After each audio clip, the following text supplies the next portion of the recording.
All right, here we go. Get ready to have a good time. This is exciting, isn't it? All right, we're on. Hello, testing. Welcome aboard the Dreamliner. It's the only way to fly. I've allotted 1 hour for recreational activity. There's no time for irrelevant conversation. Fun will now commence. Garry. Here's a young speaker who is really in demand. Don't let that go to your head, Garry. But wait, there's more. See, I'm the guy. He is Garry Meier.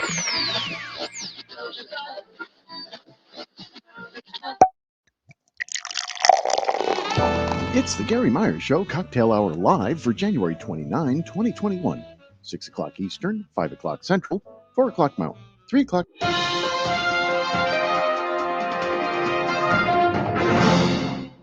Good evening. I'm Todd Pickering with breaking news. Radio Hall of Fame inductee Garry Meier's mind has disappeared. For years, the legendary broadcaster and podcaster has been telling audiences that he's out of his mind, that he's losing it. Our top story here tonight at 6 is that it's gone. Our reporter, Tim Pickering, is live on the scene. Tim. Thanks, Todd. You're such a terrific anchorman. I'm standing here on the spot that used to be where Garry's mind was. Sources say that hours ago there was a lot of activity here. Now, as you can see, there's nothing. Literally nothing. I'm running low on milk and bread, so I'm going to take the Weather MF 24/7 van down to the grocery store before the evening snow flurries set in. So for now, this is Tim Pickering reporting on the scene. Back to you in the studio, Todd. Well, thank you, Tim. You are exquisite at that on-the-scene reporting thing.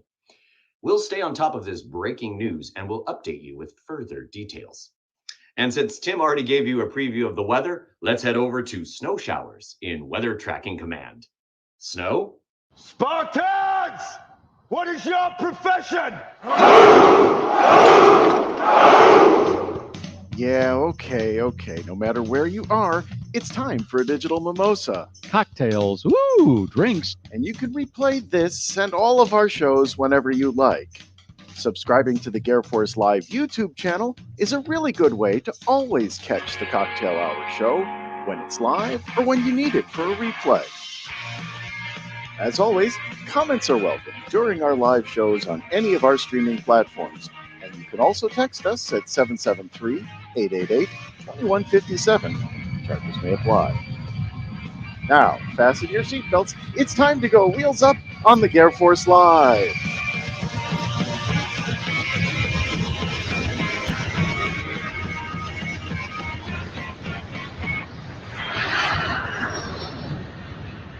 Thank you, Alan. Yeah, I got nothing here. This side of my head, it's all plastic. Welcome aboard the cocktail show. I got to say, and Amy has checked in on the text line here, and she's going to verify what I'm going to say here. I'm looking out the window, and this is the first Friday show in many a month where there's still a sliver of daylight outside. Yes.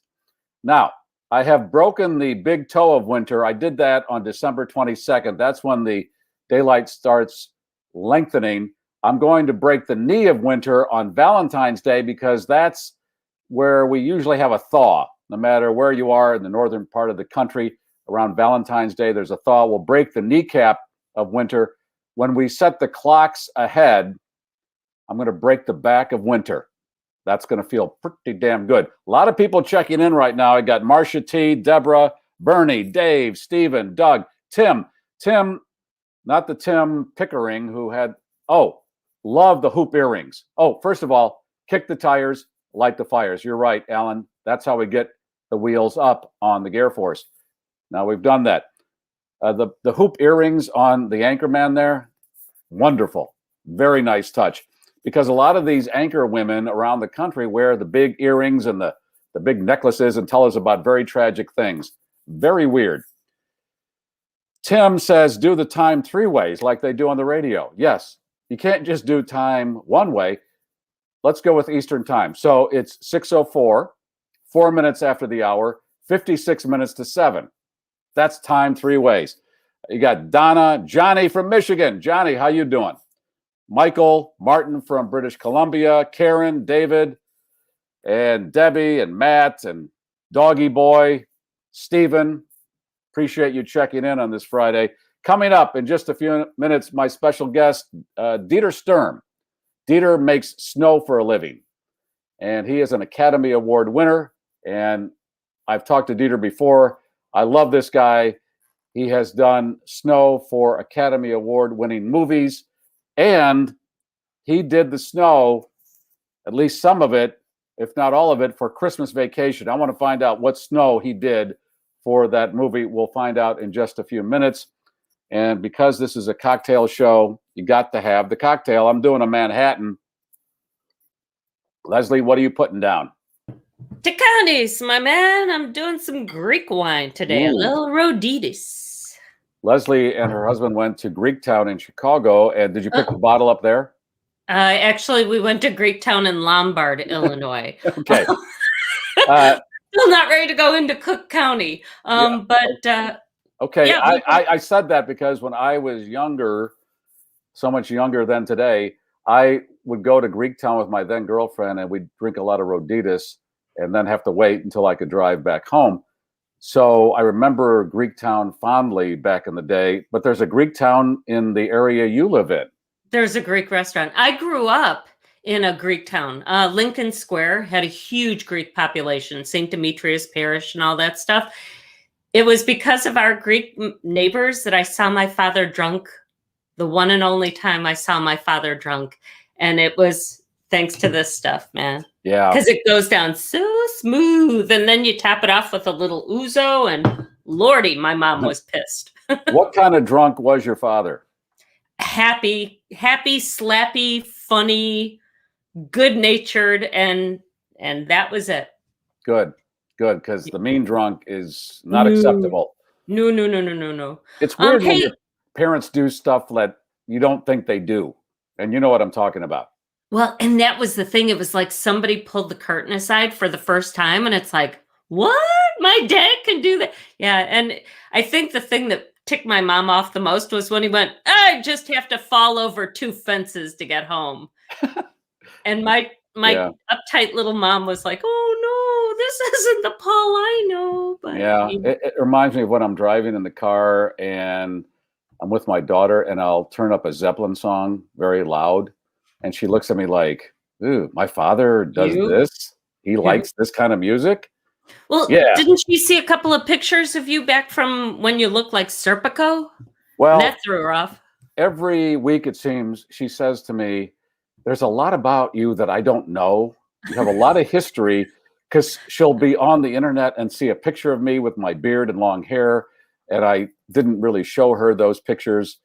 Okay, that's not me. Pre-Bernie. Yeah. Okay, yeah. And she'll start to ask me about certain situations, and then I fill in the blanks. But I don't like to expose myself too much as far as giving it all away right away. I like to have a little mystery. So that's what keeps everything kind of fun, I think. Exactly. And some of it I'm embarrassed by. So I try to keep it. Oh, you can't be. Just embrace it. You can't do no do-overs. So you just got to embrace it. No, but hey, we all have a history. And because I got married later in life, there's quite a bit of history. And I'm kind of glad that she was not around for some of it, because, hey, you're blowing out some steam. Yeah. Oh, you blew out some steam. And a baseball stadium or two and things like that. But and I have the googly eyes. Before we get any further, can I just do a shout out to my brother-in-law? Happy birthday, Dick. A regular viewer of our Friday show. So I think it would be only appropriate that we recognize this, because this is a big one. So yay, you. What number? Oh, I don't share that kind of stuff on the radio. Is it today, or is it coming up, or was it yesterday? It's today. It's absolutely today. So all right. Happy birthday, Dick. The end of January. It's hard to believe that next month will be a year when COVID started to bubble. And it was March. It was the middle of March when everything shut down. But it was a year ago next month where we started to get the warnings and the rumblings that something was coming. And if somebody had told us back then that it was going to be a year plus before we emerged at all from this, I don't think No. people would have kept their crap together.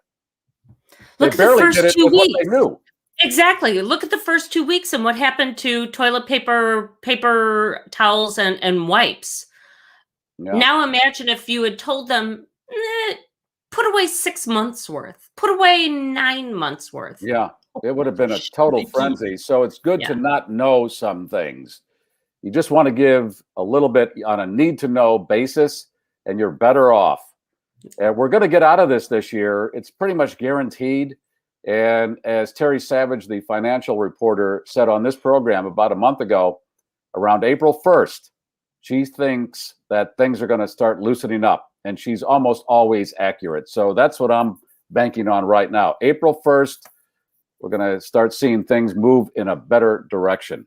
All right. You know, that's April Fool's Day, though. I know. But what the hell? Yeah. Or the aliens show up and Yeah. all bets are off. So Yeah, let me, before we get into the conversation with Dieter, I want to share this story. You know, I love lottery winning stories. This is out of North Carolina. North Carolina is paying off crazily with lottery winnings. This guy in North Carolina, he's got a new car. He's driving along. He hits 2 deer with his new car. He was so depressed, he went back home, went to sleep. He woke up, and apparently he had bought the Powerball tickets that were part of that 1.050 jackpot. right. He checked his ticket or tickets, and he realized he had won. It said $1 million because he had the 5 white balls, as they call them. He didn't have the Powerball, so he won $1 million. So he takes it to the store or wherever he takes to check these things. And they said, oh, and you had the 2X mega plier. You win $2 million. Sweet. Yeah. After Like you said, though, Carolinas, man. North It's the Carolina place to and be South right Carolina. now if you Yes. like your lottery. Yes, in my mind, I'm going to Carolina because they seem to pay off on the scratchies. They have the mega winner here, the Powerball winners, and he got $1.4 million after taxes. Sweet. He's going to fix things on his mother and father's house, approved. He's going to get his car fixed because he hit the deer, and he's Well, going you to got help. 2 deers, yeah. He's going to help his niece pay off her car. Isn't that nice? Aw. And then he'll put the rest in savings. That's totally approved. Now, this is the payoff. His name is Anthony Doe. D-O-W-E. So he hits 2 deer. He wins a bunch of money. His name is Doe. The name theory right there. It's a triple name theory. You've got Doe's the deer, Yep. you got Doe the money, and you got Doe the dude. Yeah. This is awesome. I know. That's what I love about crazy ass things like that. Oh, Doe. Michael says there's no soap at his grocery store. Still. Yeah. I mean, People need a new grocery store. Dave says ABC just reported a grape nuts shortage. Okay. All right. Let's, and I'm going to talk to Leslie about what story she has, and she's got some really interesting ones as usual. First of all, I'm going to talk to my guest now, Dieter Sturm. He's a mover. He's a shaker. He's an artificial snow maker. He is Lake Geneva, Wisconsin's favorite son. He's an Academy Award winner. And I love this guy's job. I think this is the Zen job of all Zen jobs. You make snow for movies, commercials, TV shows. Dieter, we like, when a guest comes on, we like the finger gun to do this when you come out, because we watched, well, it happened on the movie Joker. There was no snow in Joker that I remember. And when Joaquin Phoenix came out on the talk show, he did that thing that a lot of people do to the host. He did the finger gun. Yeah. We like that. Finger gun. There it is. Welcome, Dieter. How are you? Hi, Gary. Hi, Leslie. How you doing? I met Dieter about almost 30 years ago now. I was on a radio station, and I fell into this promotion of, it was about a week before Christmas in Chicago. There was no snow, and the morning guy was going to do his show at somebody's house. And I thought, what?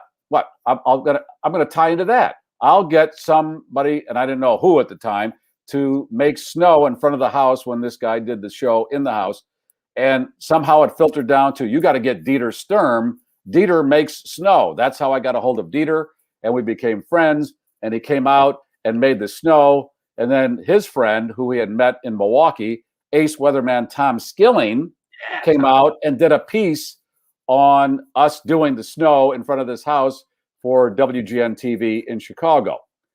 And then I kept in touch with Dieter, and we've had him on before, but we haven't had the picture and sound. So we're going 21st century here. Dieter, explain to the people how you got started making snow for a living. Well, it actually goes back to Chicago. My prior background was corporate public relations, and I was the PR director for Playboy. That's what brought me to Lake Geneva. And then after they sold out and left, I was the corporate PR director for TSR, the guys from Dungeons and Dragons. And but always I was an inventor ever since I was a kid. I'd be the kid taking things apart at the house, pulling the toaster apart. My mother saying, "Where's my ironing board?" "Hey, I just built an ice boat out of your ironing board." And so I always was designing, inventing, developing, just being creative as much as possible. And so what happened was I always kept doing this kind of freelance on the side back in the radio days. I worked in rock radio, as you know, back in the 70s for about 8-9 years. And so then I got to do all sorts of promotions and gigs. And then I got to actually develop and do some special effects for these promotions for the radio station. That was WZOU AM and FM out of Milwaukee. And that's where I met actually Tom Skilling when we worked together back up in the Milwaukee market before he came down to WGN in Chicago. And so one day I get a phone call after I had done a promotion with this marketing firm, and he said, "Hey, can you explode a TV and a VCR for a TV commercial?" I never worked with film or video before doing special effects, and so I did this commercial. I got bit by the bug, and I said, "Here's my niche, film and video." So I started trying to get gigs here and there, and then what actually happened was I ended up with a gig to do planes, trains, and automobiles, and I worked with a guy named Stan Parks and Bill Aldridge on the snow crew. And at that point, then I left corporate public relations to go off on my own to see if I can try to do special effects. And then the snowmaking became this kind of specialty thing because I worked on planes, trains, and automobiles. And then, so after that was all done, there was the snow guy in Chicago. His name was Kurt Smith. He was the special effects guy. He was the snow go-to guy. And he said, "Hey, you want to work with me?" And I said, "Sure." Well, literally maybe 3 months later, after working with Kurt and doing snow, he says, "I'm out of here. I'm retiring." So all of a sudden, when there was a need for snow, everybody in Chicago started coming to me saying, "Hey, Kurt's gone. We need snow." So that's kind of how this whole thing started. I was doing all the special effects, the fire, the explosions, the pyrotechnics, the mechanicals, the chemical, the electronics, the special rigging, worked with stunt guys. But all of a sudden, this snow thing just kind of started snowballing. Okay, if you worked in rock radio in the 70s, the only snow you were making, Dieter, was cocaine. Let me just say that right out of the box. Well, I tell you, yeah, there's stories about Alpine Valley we don't want to get into. Alpine Valley was or is still this big concert venue in Wisconsin. You worked with these guys on planes, trains, and automobiles. And what was their technique, and what is the technique you now have? You learned from them, and you advanced whatever they were doing. Now, when I saw you the first time, you had this big block of ice, you put it in a grinder, and then guys had these big hoses they were spraying of snow that you made from the block of ice. Tell us the process of where you learned it and what you do now. So we ended up with designing a machine that would be able to take 300 and 400 pound blocks of ice. And what it does is it actually chips it, and then it pushes it into a second stage. It shaves it, and then it goes into a third stage, which is a blower stage, and then launches it out of a hose. So we can actually go through like 800 pounds of ice a minute through this machine that we built inside a truck that I call the snowmaker truck. And so that's our primary source of making snow for movies and commercials. I mean, we've done snow for, planes, trains. We did True Lies, that opening scene where they're supposed to be in Switzerland was actually in Newport, Rhode Island. And we made all the snow around the big mansion there. And then we go into the Horse Whisperer, where the horse is falling down the side of the mountain. All the snow is covered there is from us. Fargo, I'd say half the movie of the original movie Fargo was all man-made snow. When I was talking about you coming on the show, Dieter, I was mentioning Fargo because you told me that the scene in the parking lot where you have Steve Buscemi exchanging the money and then there's some gunfire, that whole top of the parking lot, you did that. Yeah, there was, we went up there, there was zero snow when we got up there. And the challenge was it was like 5 or 6 stories up off the ground. And we could not get our big trucks through the actual structure getting up to the rooftop. So the only way that we could do this was actually take some snow guns, set them up on the roof. We had to actually pump water and air like 5, 6 stories up. And it was like about 10 degrees below zero. And I remember it just wasn't happening. And we're like, oh my God, there's no snow coming out of these things, because it's all very weather dependent when you go using snow guns. And somehow, some way, 4 o'clock in the morning, just everything started working perfect. And the snow was just pouring out everywhere. And the call time was like 7 a.m. when everybody showed up. And literally at 7 a.m., boom, everything was finished and completed. And we had Winter Wonderland. It was funny too, because there was another shot too where they came up to, change out the license plate, and they came up to the top, and the car started driving around in this perfect virgin snow, and then it started getting stuck, and you could see everybody behind the cameras going, no, don't get stuck, just keep going, and they did. It was awesome.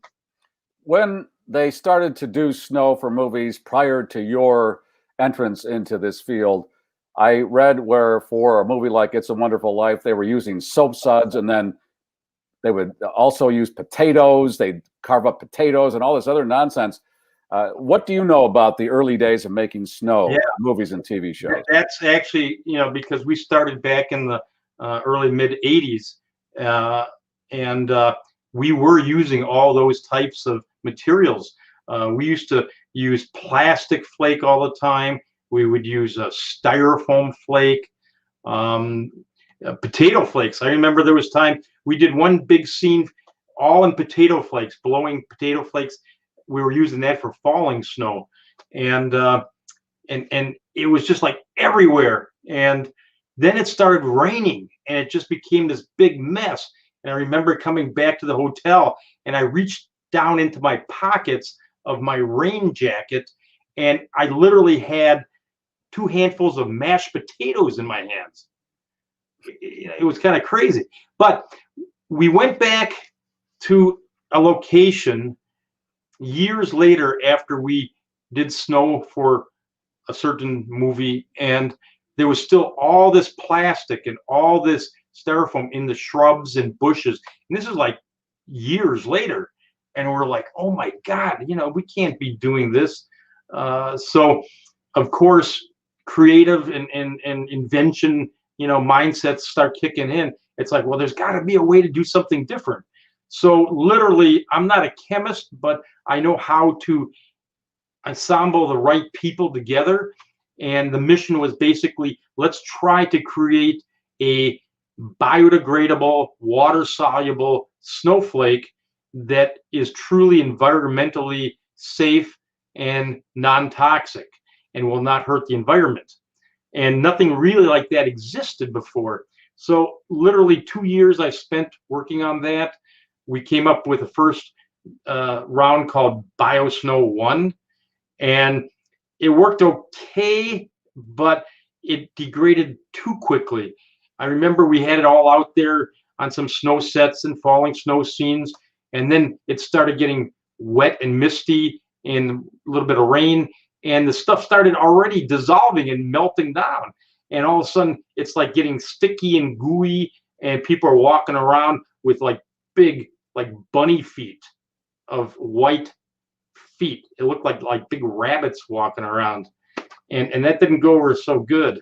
So we had to go back to the drawing board and change some things so it would actually be a little bit more weather resistant, but actually then would break down in the course of maybe 3 months or 4 months with biodegradation versus just moisture and dissolving.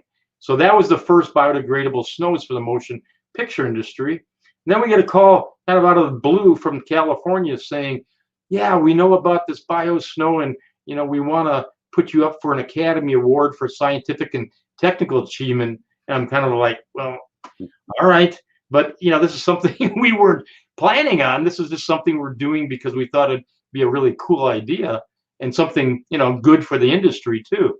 And long story short, went through a process, had to actually go out to California.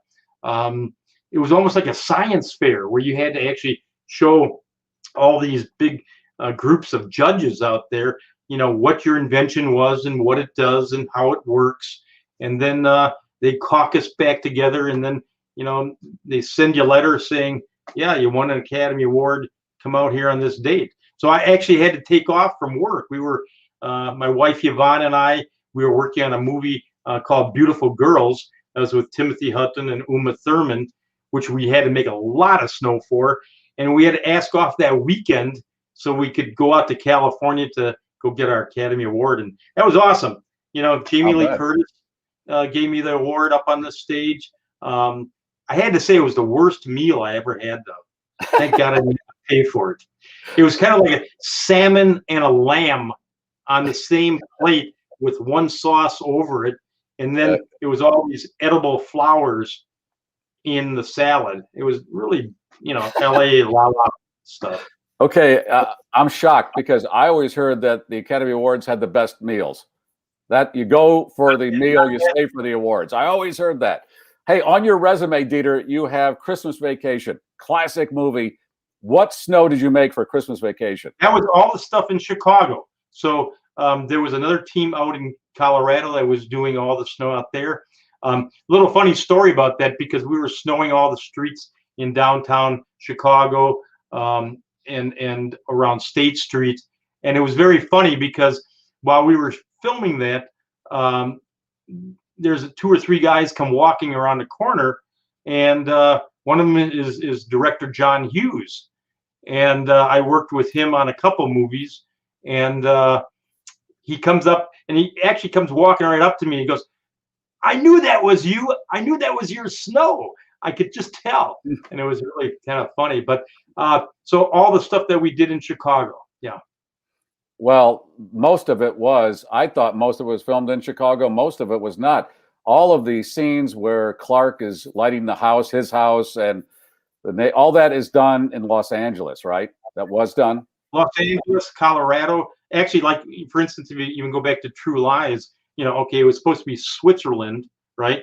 So then everything that was around the perimeter inside where the big mansion was, and this is in the beginning of the movie, that was all actually in Newport, Rhode Island. And then on the outside of the walls and gates where Tom Arnold is coming up with the van to go get him and such, all of that was actually shot in Colorado. So it was Colorado and Rhode Island, which was supposed to be Switzerland. And like I said, all of the Christmas Vacation street scenes where they lived, that was Los Angeles, right? Yeah. That was not in Chicago. I have a question from listener Marcia. Do you do any of the Hallmark movies? They do a lot of Christmas movies, and they love the Christmas movie. Do you work for them at all? Yeah, we I think the biggest one that we ever did was with Glenn Close. We get to call her Glenny, and that was called I believe it was Winter's End.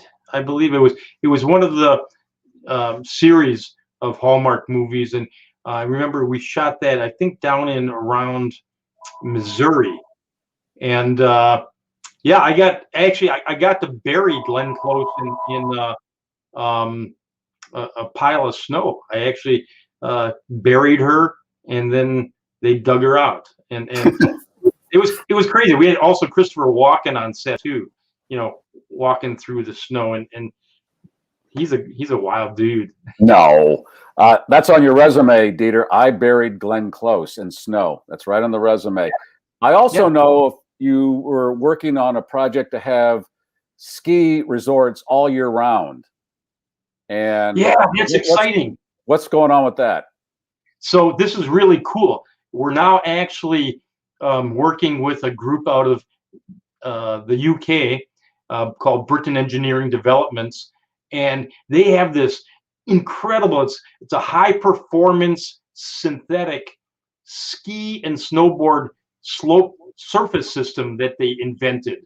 It's called Snowflex, and they've actually built like about 70 of these slopes all across England and Europe. They just built one over in Turkey, one in China, and we're just starting to build these here in the United States. So I get to be involved with those guys in kind of getting this thing up and going. But just imagine this really cool sport, action sports, skiing, snowboarding, and then you're able to do it not only in the winter time, but spring, summer, and fall, and even in places that don't get snow. How cool is that?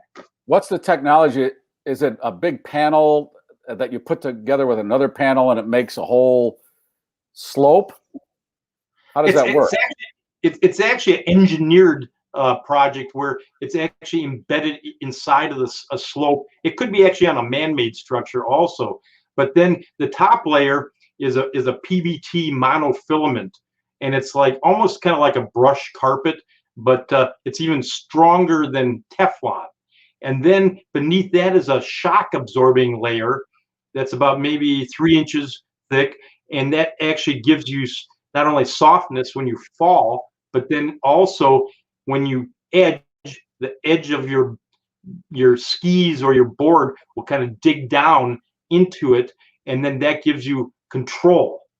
And so you've got speed and you've got control, and then underneath all of that is an actual water grid system with misters, and the misters just stick up. There's maybe 1,000 misters on a slope, 2,000, and it just mists a light area with atomized water, and that becomes the lubrication, and it's natural lubrication, and then that all drains down, gets filtered, and then recycled again back up the hill. It's a pretty cool system.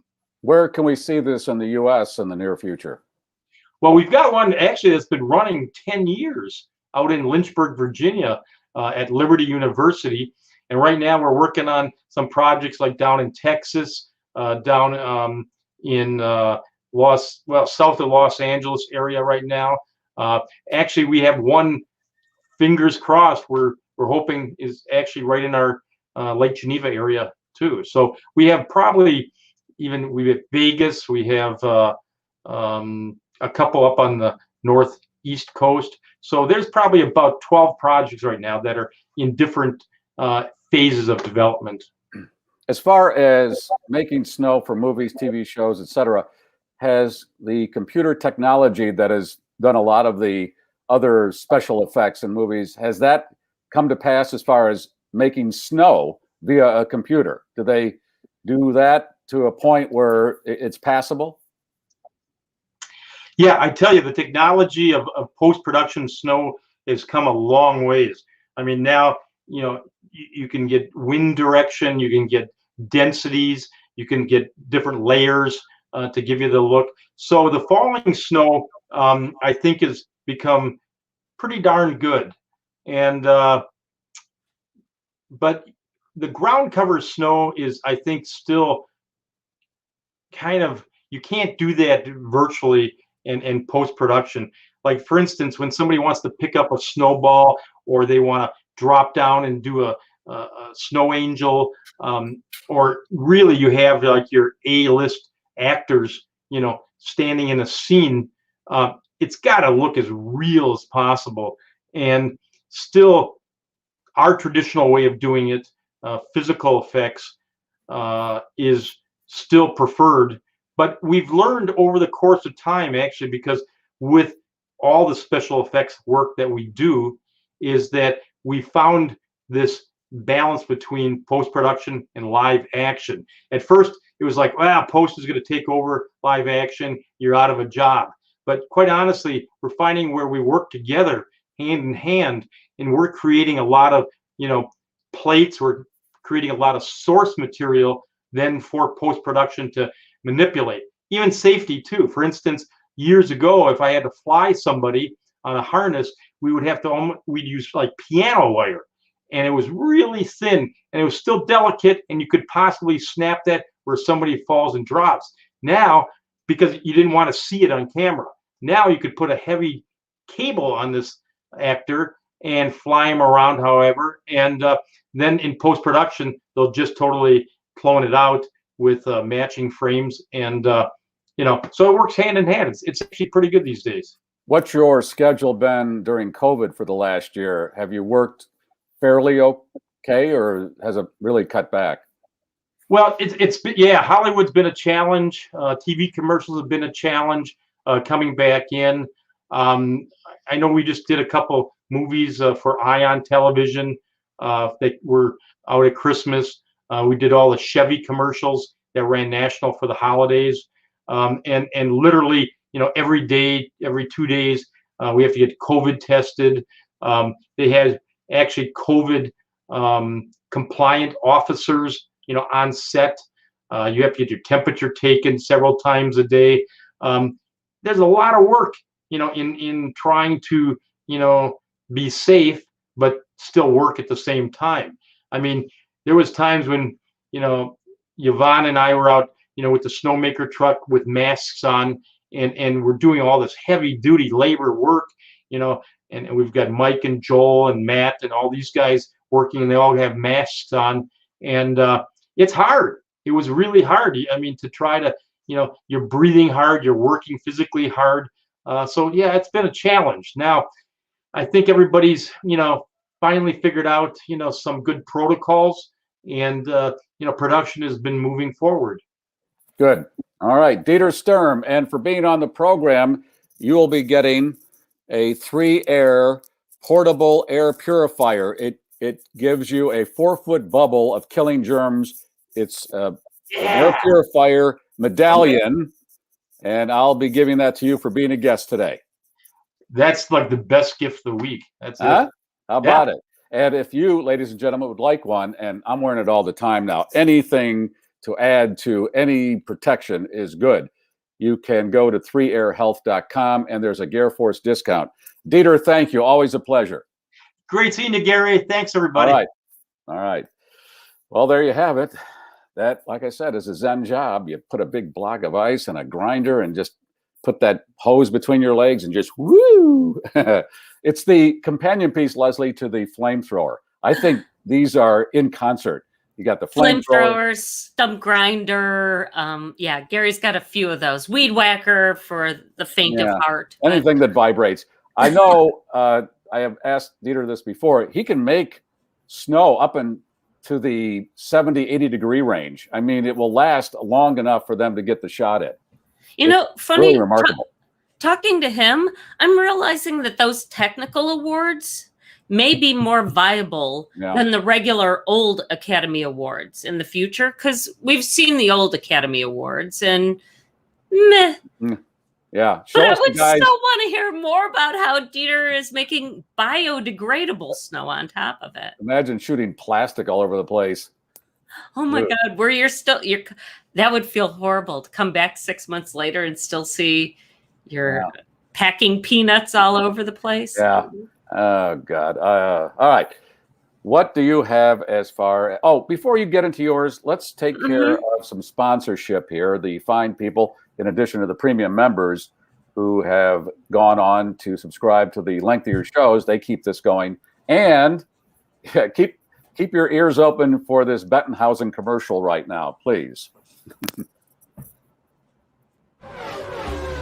If you ain't first, you're last. Power up and satisfy your need for thrill with a new Dodge Charger or Challenger from Bettenhausen Chrysler Dodge Jeep Ram in Tinley Park. Or your family is our family with a new Chrysler Pacific. Okay, start again. I'm sorry. Hey, I'm coming out of muscle cars, and you got the Indy Swoosh, and then I got to go into a minivan.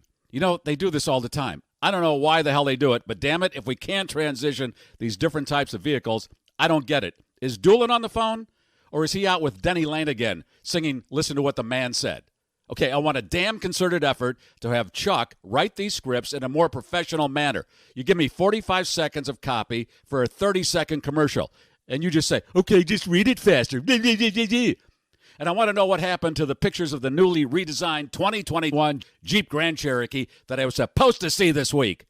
This is the last damn time I want somebody to use his fucking brain to not come out of a damn performance vehicle that is up-tempo, and then I got to go into a family minivan. Ponderous, man. Fucking ponderous. Dude, you went full Casey Kasem I went homage on Casey. Oh, God, that was beautiful. Yeah. All right. Bettenhausen, yes. Thank you so much for your sponsorship. Builder Supply Outlet. Please stay with us, too. Yeah. Builder Supply Outlet. Okay. If you're doing any kind of rehabbing of your place in the Chicago area, go to Builder Supply Outlet. Tom Janke is the guy in Broadview, Illinois. And if you're looking to redo your kitchen, okay, they have this area called the Edge in the warehouse, and they have these kitchen setups so you can see what your kitchen could look like. And it's all beautifully designed. They have designers to help you to put your ideas together, and they will walk you through the process. They have installers. You're covered all the way. The great thing is the price. Very competitive. These big box stores, I'm tired of the big box with nobody in them. I can't find anybody to help me. Tom knows what you need, and he's going to help you with all of this. So check out anything you need as far as countertops, hardware, flooring, backsplash, faucets, all of that you need for your kitchen is in the Edge area of the warehouse. Look at all those beautiful things at Builder Supply Outlet. The nice thing, in addition to all that, when you check out, mention Garry Meier and get $25 off your $100 or more purchase. Did we put the address up there, Alan? So we can show everybody the address. It is in Broadview. It was. I can run it again. Okay. Yeah, I can run it again. Here it Builder, there it is on Cermak Road, Broadview, Illinois, buildersupplyoutlet.com. And that handsome man, David Hochberg, for your mortgage, your refi, a reverse mortgage.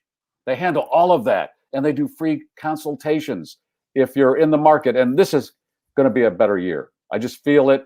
And if you were hesitant to buy last year or refi or any of that, now you want to check in with David and his team, and they'll walk you through what's going on. The rates are low, so that's good. And if you're not, after you sign the paper with David, 3 days later, oh, I'm still scared, they'll say, okay, we'll rip it up. Come back when you're ready. There are the numbers to call. David is the guy. I've known him for 20 years. He gets things done. People that get things done. That's what I like to be around. Tom Janke, David Hochberg, Mike Bettenhausen, and John Doolin there at Bettenhausen. Oh, perfect. All right. Let's talk to Leslie and see what her batch is. Well, she either didn't notice or didn't care, but a woman in the UK is getting a lot of attention for an item spotted behind her during a recent online interview. Yvette Amos was talking to a BBC reporter about the difficulties of finding a job during the pandemic. And while she was talking, well, what she might have been saying could have been very interesting, but let's face it, everybody was paying attention to the large sex toy on a shelf behind her. The replica male genitalia appears to be doing double duty as a bookend. Be that as it may, it serves as an important reminder for folks working from home to always be aware of your surroundings. Yes, a couple things. Obviously, her apartment is very warm. There's no shrinkage there. I don't think she's going to have a problem getting a job now. That's my second comment. And Leslie, is that in fact a lava lamp in the background? Yes. Okay. It's an actual lava lamp. All right. I'm not, well, but keep your eyes peeled. You never know. That's why I only have this in the background. I don't want anybody's prudery anything in the background but that. We're gonna Zapruder our producer Keith Yeah, here in a Keith few. I Conrad, think we need to do a little bit.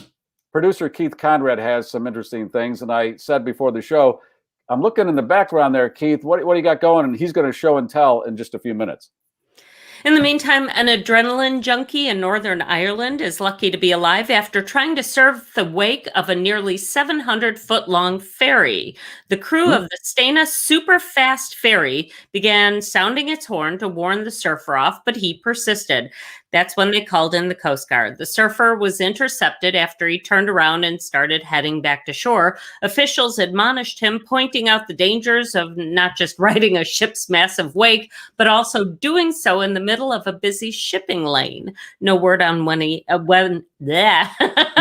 no word on whether any charges will be filed. We do that intentionally, and when we stumble, take a drink. Oh, that Manhattan is good. He was surfing in the wake of the ship. Yes. See, this is where you go Captain Phillips on his ass. You turn on the water guns. Who loves his water cannons as much as he likes snow-making machines? I love the water cannon. I'm trying to get some sponsorship around the world because crowd control is going to be a growth industry. I think we can all agree on that. And I want to have the Garrforce logo on the water cannon trucks. Well, and in all kindness here, you want different settings. You're willing to go with the sprinkle, right, to get people cold in the wintertime. Right, and maybe that'll turn them away. And then if they keep coming, then you keep dialing it up like the nozzle on your garden hose. Right, until you peel the skin right off people.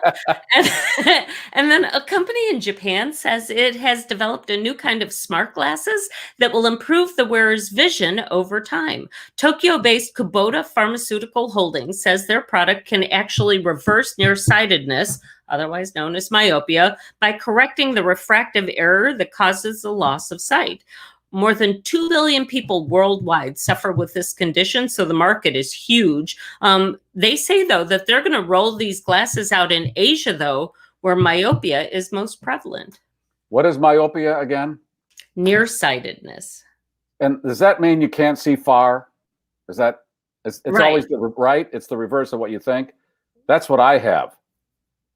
Right. Yeah. If you're nearsighted, you can only see things near. Yeah. Okay. Right? Isn't that how that? Yeah, I know. It's counterintuitive. Okay, let's not talk science, kids. Right. Exactly. Okay. Now it's just funny that they're going to come out in Asia because the stereotype of a Chinese person was the thick glasses and the Well, so here's the thing. It's something like 95% of people in Japan will develop myopia over their lifetime. It is a huge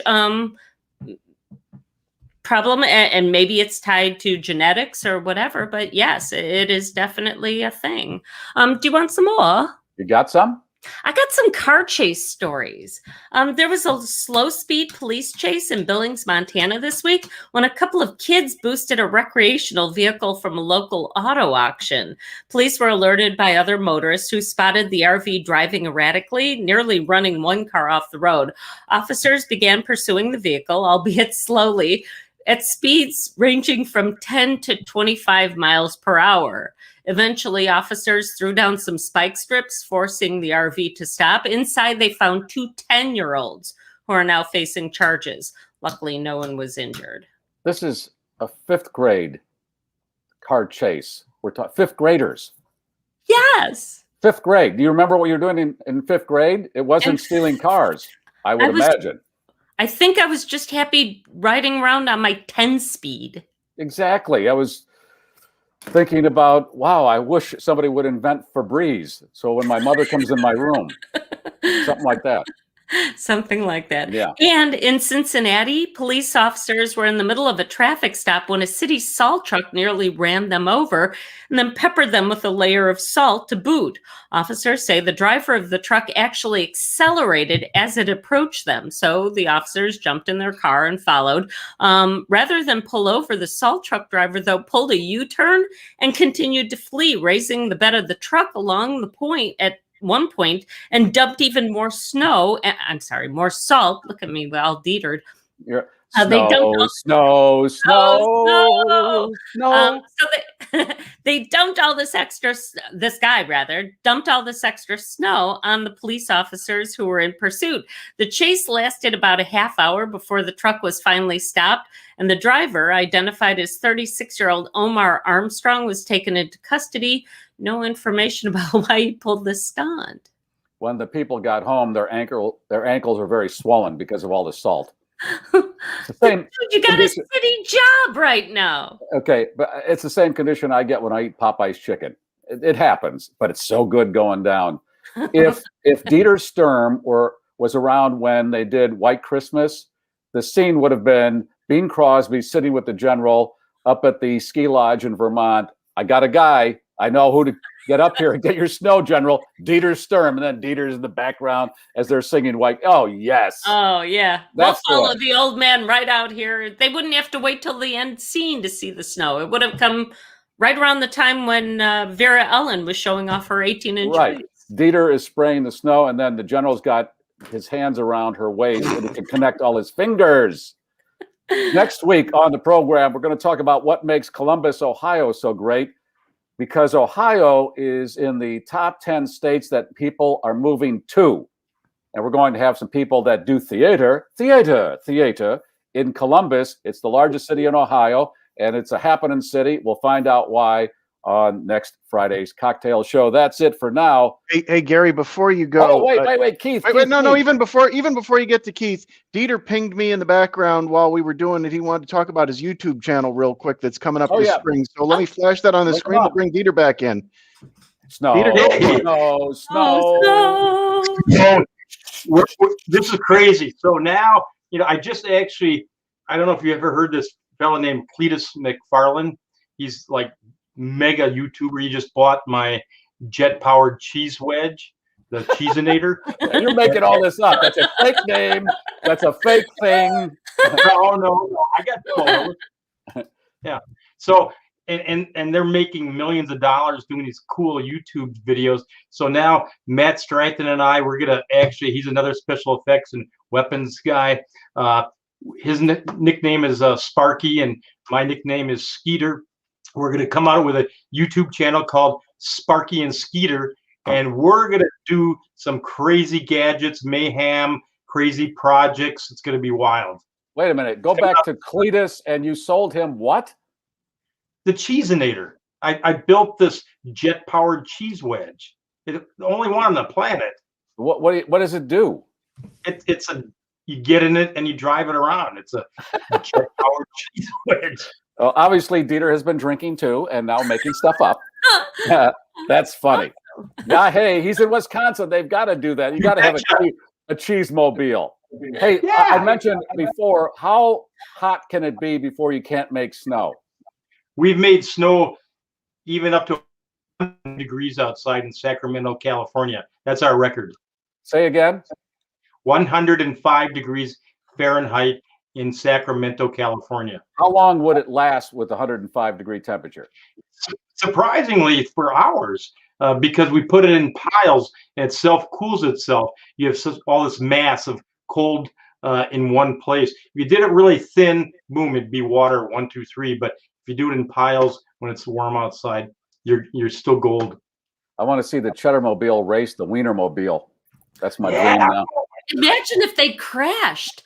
And you throw some chili on top of that? Oh, my God. Ooh, that's a Friday night. We just built a jet-powered Volkswagen called the Jet Bug. Okay. Wow. That's another show. That is, Dieter. Thank you.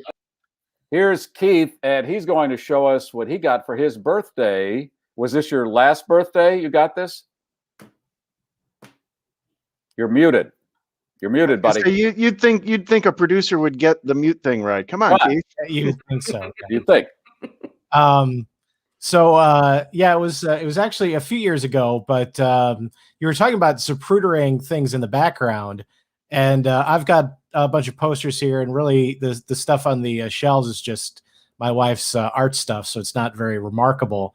But the one thing that I do have back here is the Mystic Seer from the Twilight Zone with William Shatner.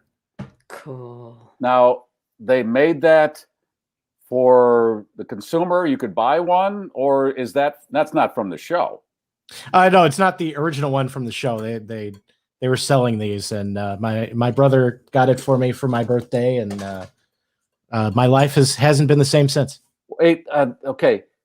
They started making them recently. Where do you buy one of those? Well, the company that made them has actually gone out of business over the last couple of years, so you can't get them now. But okay, the company made that and other things, or just that, and that's why they went out of business. Explain. Oh no, it was a company that actually made like prop reproductions of really classic TV shows. So you get things like phasers from Star Trek and stuff from the Twilight Zone. So pretty much anything they figured out how to mass produce, they were selling. Wow, that's a great company. That's sad that they went out of business. I always wanted the Time Machine from the original one. I know they remade it, the one in the early '60s with Rod Taylor. I wanted that Time Machine. By the way, funny story, the company that made it was called ThinkGeek, and it was owned by GameStop. Seriously? Yeah. Okay, well, GameStop doesn't have to worry. So many Christmas presents off ThinkGeek.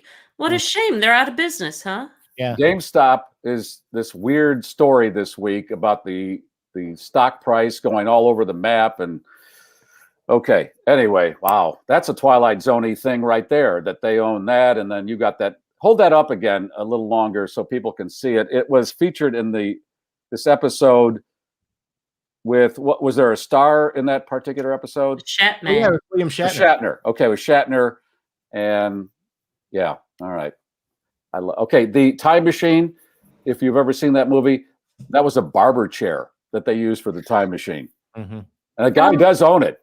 A guy does own the original somewhere out there. I think he's in Michigan. All right, that's it. Well, and a bunch of smart kids have made a copy that they take to Makers Faire. So if you get a chance to see a Makers Faire someplace in the U.S. in the coming years, yeah, they definitely have one that makes the rounds. You could probably sit in it if you ask. I'm a simple man. I just want the Time Machine and a flamethrower, and I'm a happy idiot. Okay. That's it. Thanks for listening. Talk to you all on Monday, and then the live show again next Friday. Have a great weekend. Take the cannoli. It's complimentary coming down the aisle. And Leslie, what should people do with their schnauzer this weekend? I don't even know what it means yet, but I want to cheesinate the schnauzer. I'll bet you do. If, in fact, that is a lava lamp. Thanks for listening. Take the cannoli. We did all that. At 3 of the green, gears down, flaps are down. We're flying dirty. The voice of the globe, the Garrforce has landed.